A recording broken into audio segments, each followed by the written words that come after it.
Selamat sore sahabat rumah GWF. Panjang umur, halal baik, panjang umur pertanian. Ini di lokasi rumput odot. Dan di belakang saya itu ada 3 kandang domba. 1, 2, 3. Nah, ini salah satu tempat yang pernah saya liput, mungkin udah 3 kali ya, kurang lebih diliput untuk tempat ini.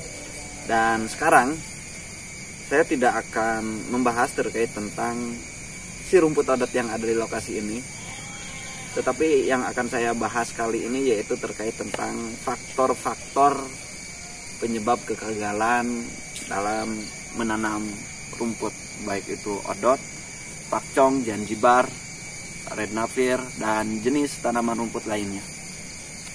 Sahabat rumah GWF, perlu diketahui bahwa rumput ini adalah salah satu tanaman yang sebenarnya sangat mudah untuk ditanam, baik itu di dataran tinggi ataupun di dataran rendah. Rumput ini gampang, apalagi kalau misalkan di suhu udara yang lembab, pertumbuhan rumput odot akan lebih cepat. Maksudnya tidak hanya rumput odot saja, pakcong dan lain sebagainya itu akan lebih bagus kalau misalkan di udara yang lembab. Beda di daerah yang dataran rendah, tapi tumbuh, cuman agak beda. Oke, ada beberapa faktor yang menyebabkan si pertumbuhan rumput odot ini bisa dikatakan lambat ataupun kurang bagus, ataupun juga gagal. Gagal di sini bisa dikatakan tidak tumbuh pas waktu proses penanaman.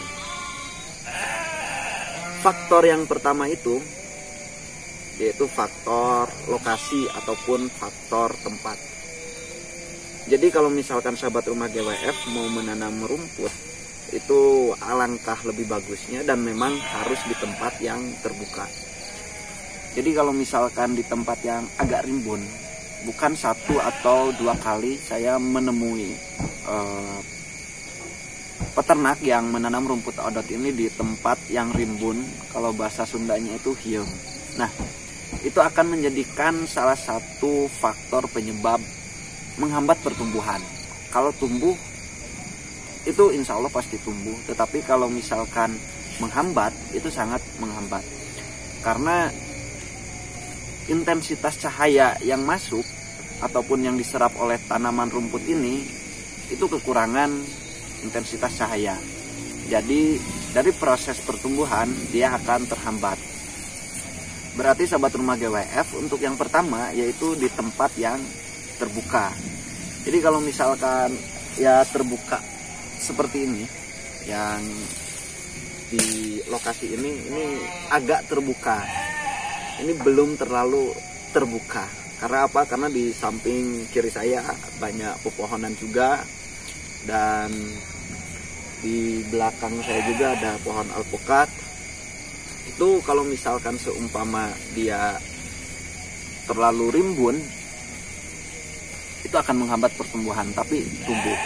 Ini sebenarnya 50% lah, tidak terlalu rimbun dan tidak terlalu terbuka. Oke, itu salah satu faktor, bukan kegagalan ya, tapi salah satu faktor keterhambatan secara pertumbuhan rumput odot, pakcong, ataupun lain sebagainya. Dan untuk selanjutnya yaitu proses pengolahan lahan. Nah, ini salah satu bagaimana para peternak yang mau menanam rumput kadang tidak memperhatikan dari proses pengolahan lahan. Mungkin karena asumsi bahwa wah, rumput ini cuman hanya sekedar dilempar ataupun ditanam seperti biasa saja udah bisa tumbuh. Oke, itu bisa tumbuh, tetapi secara pertumbuhan tetap itu tidak akan maksimal. Makanya faktor pengolahan lahan ini sangat menentu untuk keberhasilan menanam rumput odot. Dari proses pengolahan lahan ini, kalau misalkan alangkah lebih bagusnya, jadi si rumput liarnya itu disemprot terlebih dahulu, jadi dimatikan terlebih dahulu. Setelah itu digarap lahannya, yaitu dibikin bedengan. Bedengan ini kalau misalkan ya garitan lah kalau misalkan cek orang dia mah. Jadi si garitan ini bisa lebarnya 80 cm ataupun 1 meter juga. Itu fleksibel tergantung kondisi lahan ataupun kondisi tempat. Nah, sahabat rumah GWF itu baru 2 faktor. Berarti faktor yang ketiga, nah kadang para peternak tidak terlalu memperhatikan terkait tentang pemupukan. Jadi faktor pemupukan ini sangat menentu juga untuk keberhasilan menanam rumput, odot ataupun pakcong ataupun jenis rumput lainnya. Alangkah lebih bagusnya si pupuk ini menggunakan pupuk dasar. Jadi disebut pupuk dasar itu pas waktu pengolahan lahan. Jadi pas waktu pengolahan lahan itu langsung dipupuk. Nah, baik pakai kotoran ayam, kotoran sapi ataupun kotoran domba. Kalau misalkan petani-petani di daerah kami ini, kalau misalkan untuk awal bertani, pupuk dasarnya itu menggunakan pupuk kotoran ayam dan juga kapur dolomit. Nah, itu disebut pupuk dasar. Jadi kalau misalkan udah dikasih pupuk dasar, insya Allah secara produksi itu akan lebih maksimal dan pertumbuhannya pun akan lebih maksimal. Berarti baru 3 faktor yang mana secara untuk bertani ataupun menanam rumput odot ataupun pakcong itu dari ketiga faktor tersebut akan menjadi salah satu penentu, bukan salah satu, akan menjadi penentu keberlangsungan ataupun keberhasilan dalam menanam rumput odot ataupun rumput pakcong.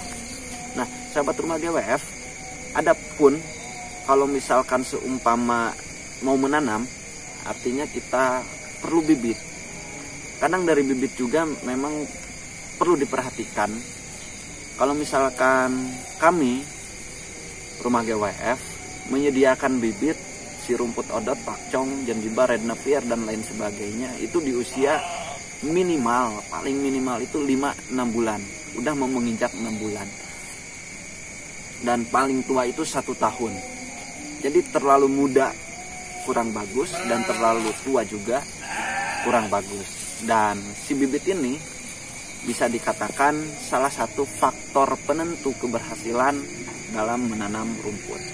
Itu dari bibit. Kalau misalkan seumpama menanam rumput tanpa memperhatikan keempat faktor tersebut, menurut saya gagal sih tidak. Maksudnya tumbuh ya tumbuh, tetapi tidak akan begitu maksimal secara pertumbuhannya. Dan alangkah lebih bagusnya menanam rumput itu di musim hujan juga. Kalau misalkan nggak di musim hujan, minimal 2 hari ataupun 3 hari sekali itu perlu disiram. Kalau misalkan seumpama di musim panas dan memang si daerahnya itu tak ada hujan, kecuali di daerah kami. Kalau di daerah kami itu nggak disiram pun nggak jadi masalah, nggak akan jadi hambatan. Oke sahabat rumah GWF, mungkin itu saja. Pokoknya panjang umur hal-hal baik, panjang umur pertanian. Terima kasih.